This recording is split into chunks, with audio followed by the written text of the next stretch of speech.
All right, today we got some goodies for the Prelude. Good morning, good afternoon, good evening, wherever you are in the world. Welcome back to the channel. We got speakers, we got LED bulbs for the Prelude. I was hoping I'd have the intake as well today, but that actually hasn't even shipped yet, so I'm a little bit concerned about that, but we'll talk about that in another video. Let me show you the equipment I got for the Prelude. I should probably also mention that it has a Kenwood aftermarket deck. There's also a video on that stereo as well. For the rear, we have the Infinity by Harman 6x9. For the front, I have the Focal Axis 6.5s in the front. Hopefully everything fits. And for the LEDs, we have Auxito. Now, Auxito has sponsored, not a video, but they've sent me bulbs before. And so I'll link these and also my headlight bulbs in the description below, along with a discount code that you can use to get those light bulbs, those LED bulbs. I'm gonna do some interior lights. Yeah, let's get started. I think I wanna start with, maybe the front speakers, just because I feel like in videos I have seen, it has been one where it's not clear on how to get them in. Hopefully it's easier than what it seems. So this is what I mean, like it should only be this mesh part that pops out, and then maybe some Phillips screwdrivers, and that's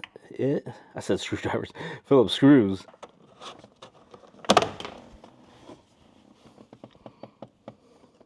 Oh wow, this speaker's already blown. No wonder like all of this just, like, I don't know if you saw that, but all of this just fell right out. So dang, no wonder. Oh man, hope the other speaker fits no problem, because if that's the case, yeah, this should be essentially an easy job.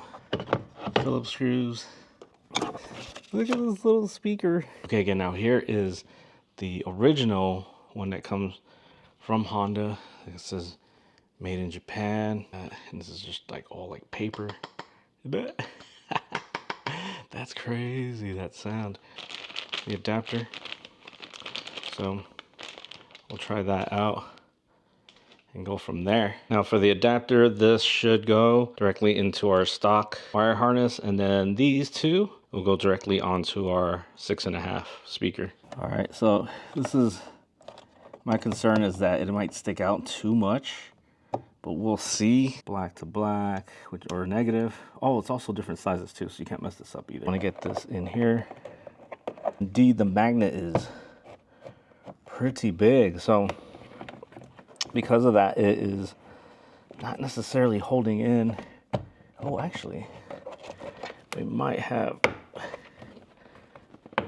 Nah, it's kind of thick with it. So you notice it only kind of fits up there. We'll see what we can do. All right, after attempting to make that speaker fit, I even took this piece off here. The adapter works, so I'll just keep that in there. It doesn't account for the bezel or whatever you call it. So I'm gonna try something different, or I'm gonna have to return that. All right, back at it another day. I returned the other speakers because they were too big, and I went with these. There's just like not a perfect fit for the Honda Prelude, the 99 Prelude, for the doors. So I try to get what I think will fit best. These were actually cheaper than the first ones I went with, but we'll open it up. We'll compare it to the speaker right here. This is the stock one, and we'll go from there. Also notice this one is 3 screws.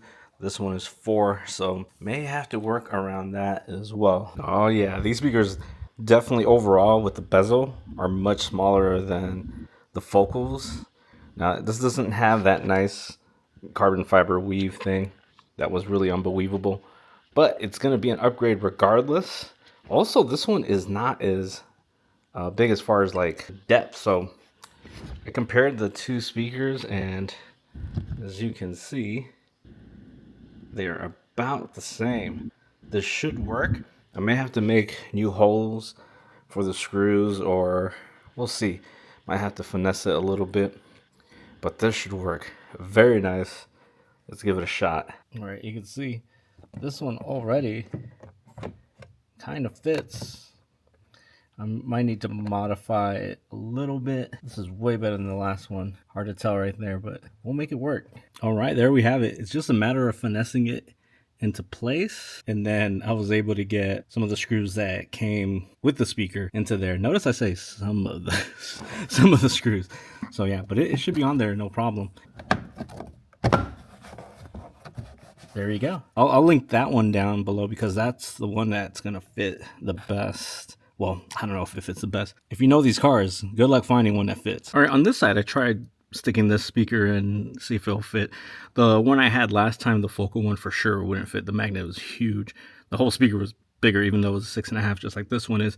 And although this one's a little more shallow than the focal, it's not as shallow as the stock one. I assume the stock one goes right up against that. So I will have to cut this. Now, I didn't have any footage, I think, earlier of me actually cutting it. But basically, all I'm using is these really sharp scissors. These are some scissors by a brand called Olfa. I'll link these in the description too, because these are actually some really nice scissors to have. But basically, I'm just cutting. I'm going to put the camera down and just start cutting away. It's really easy, not that bad. All right, just like the last one, that's out. Be careful not to cut any wires.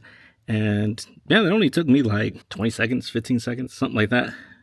I could probably go quicker than that. And this should do it. This should allow, but if not, you can cut out a little bit more from there. It's just really easy to cut with those scissors. All right, now the 6x9s. This is a view from the trunk, but I'm actually in the passenger seat, and I'll show you what I'm talking about. So up here, there's these grills, and so these should pop off, and then there should be some sort of screws. I'm not sure if they are Phillips or what, so we'll get this grill off, and then connections and everything are over here in the trunk. See, I got the trunk open and the back seats down, so this should give me the best access to these 6x9s, and hopefully these should fit, because there's what would be stopping these 6x9s from fitting? Oh god, I probably jinxed it. All right, here's a bit of a tip. Let's see, it's kind of hard to see, but you see this clip right there? So that clip, I was having a hard time trying to pry it from the top, from the inside of the car, the interior. So it's best to just pop it from the trunk side. You're basically just gonna push this in real hard. After a while, my thumb got kind of fatigued from it, so I just started pressing it in with the, believe it or not, this is an air freshener. Don't use an air freshener, use something else to push that in, but I used it to push the last one. So, also, maybe we should change that light too. Here's the old speaker now. It is not in the worst shape. Like, it's not ripped or anything like that. Front 6.5 is, but look how dated it looks, and just, not the best materials per se. I already have the new 6x9 up there. I'll show you that in a bit, so should be no fitment problems. But something about this one is that you could see here, I already got it out, but on this you can see there is like this whole wiring harness system that is on the speaker. Again, you could see I already have it off on this, and this is what that looks like. Now, the part that's a little strange is that there's this red and black wire that is connected to this. Looks like a microchip of some sort, and that was what was screwed down into the speaker. So it wasn't like it was housed anywhere, and it's not like it's actually connected to the speaker, meaning like, the harness is this is just how it is, right? That this end of it just goes in there.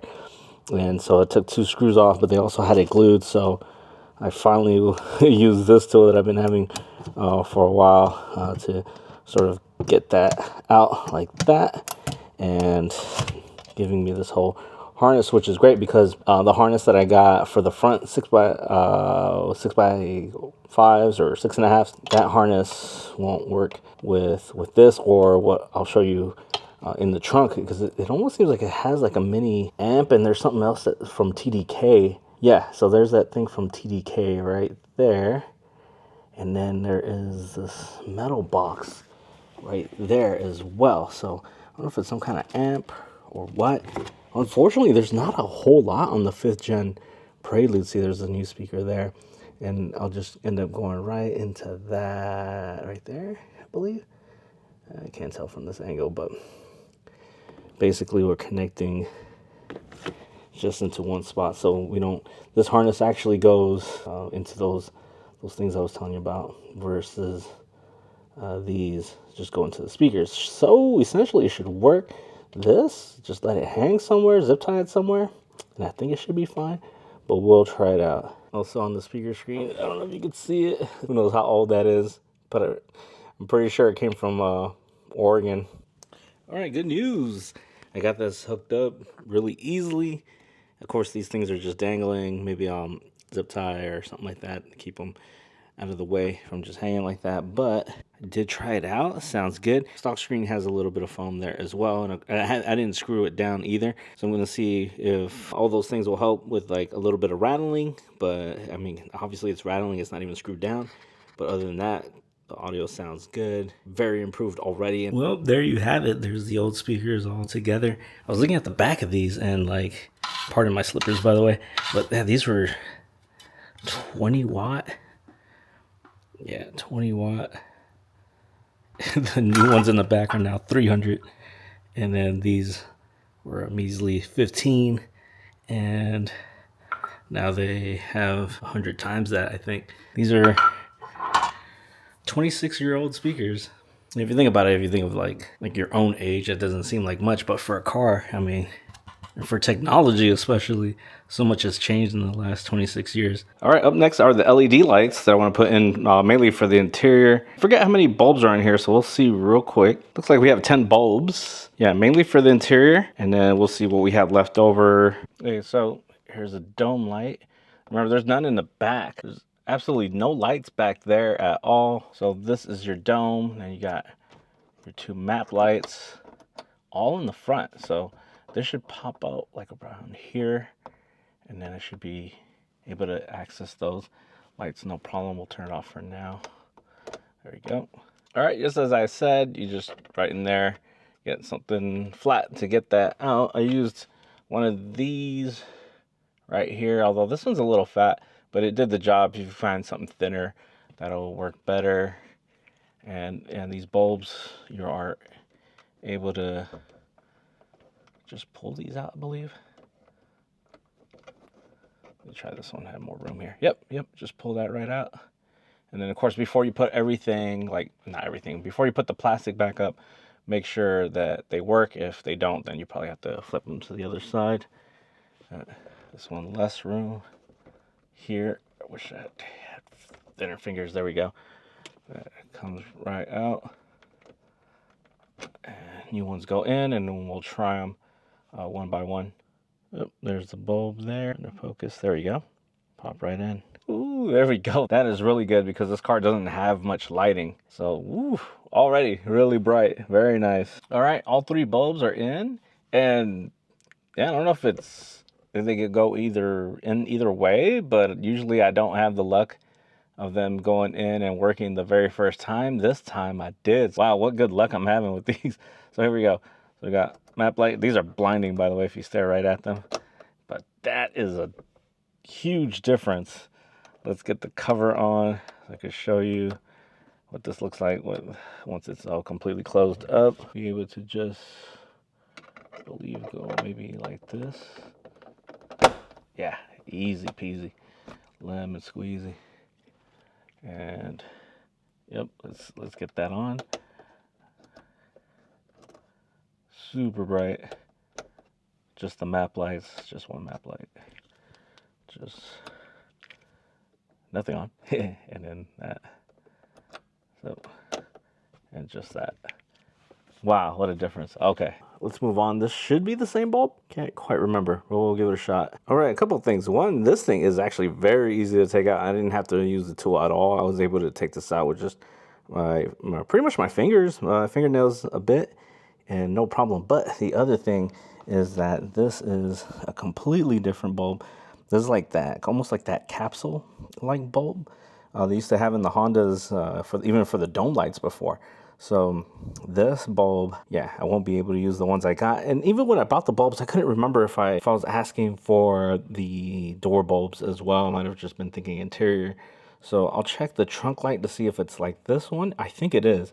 So maybe it's just the dome lights and the map lights that work for that, and then probably the license plate lights. But for the meantime, I will just put this back in, and super easy.